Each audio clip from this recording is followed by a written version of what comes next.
Hey there Stampers, and welcome to Simple Card Sunday. Today we're going to do this really fun star themed card. So let's get started. For our stamp set today we're using the Christmas Bliss photopolymer set, and we're going to use this sentiment right here and this star image right here. Okay, and we're going to need some cardstock, of course. So I'm just going to put my original to the side and bring that in. Alright, so we're going to need a piece of crumb cake cardstock that measures 5.5 by 8.5, and we're going to go ahead and fold that in half and then set it aside. We're going to need a piece of early espresso cardstock that measures 3 3/4 by 3 3/4, a piece of crumb cake cardstock that measures 3.5 by 3.5, and a piece of Trim the Tree designer paper that measures 3 3/8 by 3 3/8. So what we're going to do is go ahead and stick these 3 layers together right here. So let's get our snail out, and I'm just going to start by snailing the crumb cake, and we're going to put it onto the early espresso piece.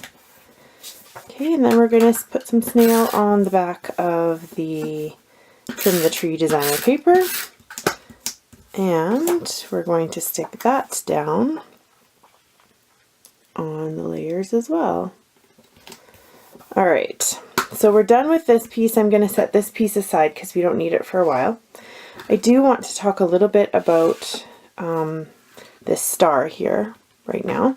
So you're going to cut that out of a piece of scrap crumb cake cardstock, and you're going to use the star framelets, the 2 smallest stars, and if you layer them like this on your cardstock and run it through your Big Shot, you end up with a little star frame, like so. Okay, so that's how I got this image, or this shape right here.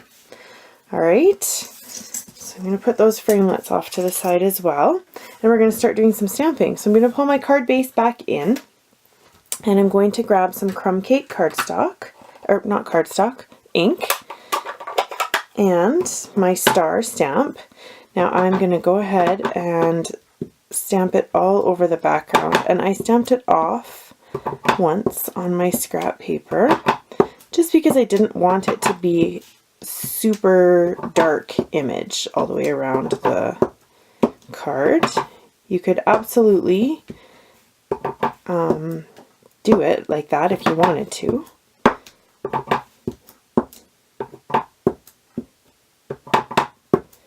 Alright, okay, so I think I've got enough stars stamped on my background of my card there. Alright, oh, actually before I close that, we're going to do a little bit of sponging. So I'm going to pull in my crumb cake sponge, and I'm just going to sponge the back, the card base, all around the edges, like so. I love the look that sponging adds to a card. I often find that sometimes if my card seems to be lacking something, if I sponge the edges, it just seems to pull it all together. Okay, so I've got the edges of the card sponged, and I'm also going to do the star really quick. Alright, so you're just going to want to sponge just around the edges like that, just really quick. Gives it just a little bit more depth on your card. Alright, like that, and I'm just going to do a little bit in the middle like so.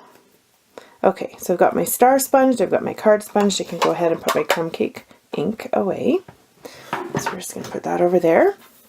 Alright, now the hardest part of the card is this little star here, and I tied a little piece of linen thread around it. So you're just going to cut a length of linen thread like this, and then you want to hold the end like this, and you're just going to wrap it around one part of the star, and you're just going to wrap it a few times like so. Okay, just like that. I'm going to just bring it up here like this, and then just tie it in a knot, nice and tight so it stays on your card. And we're going to go ahead and tie that in a knot like this.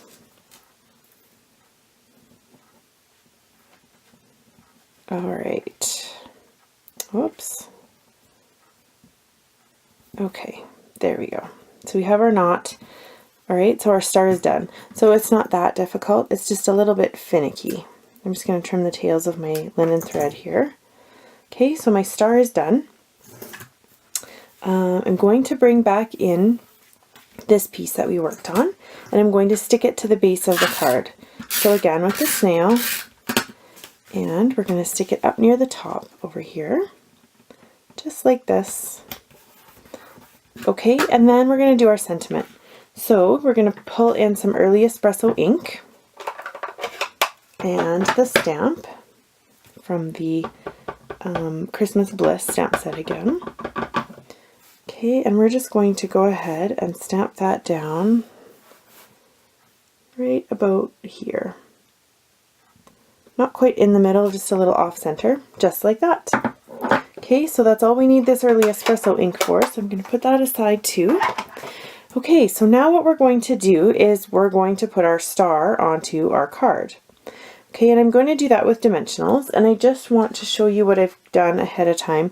I've taken the edges of the dimensionals and I've made some little cuts, and so that's just so that it sticks in and doesn't show around the edges of the star. Otherwise the dimensionals are a little bit too wide.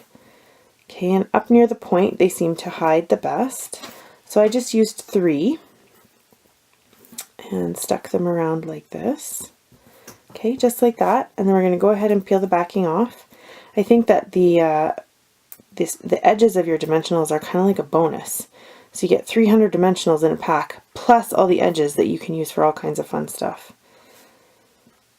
Okay, and we're going to go ahead and stick our star right about here like that. Okay, and then the final step is to pull in a little bit of champagne glimmer paper, and this is a well-used scrap. I've used a lot of little champagne stars lately, and my little itty-bitty star punch, and we're going to punch 2 more stars out of that, and then we're going to go ahead and stick the stars down like so. Just like that. And there we go. We've completed our super cute star themed simple card for this week. So there you have it. I hope that you've enjoyed the card this week. If you like what you see and you don't have a Stampin' Up! Demonstrator and you're Canadian, I would love to help you out with that. Please contact me and I can get you a catalog as soon as possible. And don't forget to check my blog because I do have 3 other cards done with this same layout. Actually, no, I have 4 other cards done with this same layout for you to see. So there's a big variety of cards on the blog today for you. So I hope you enjoyed the card and have an inspired day.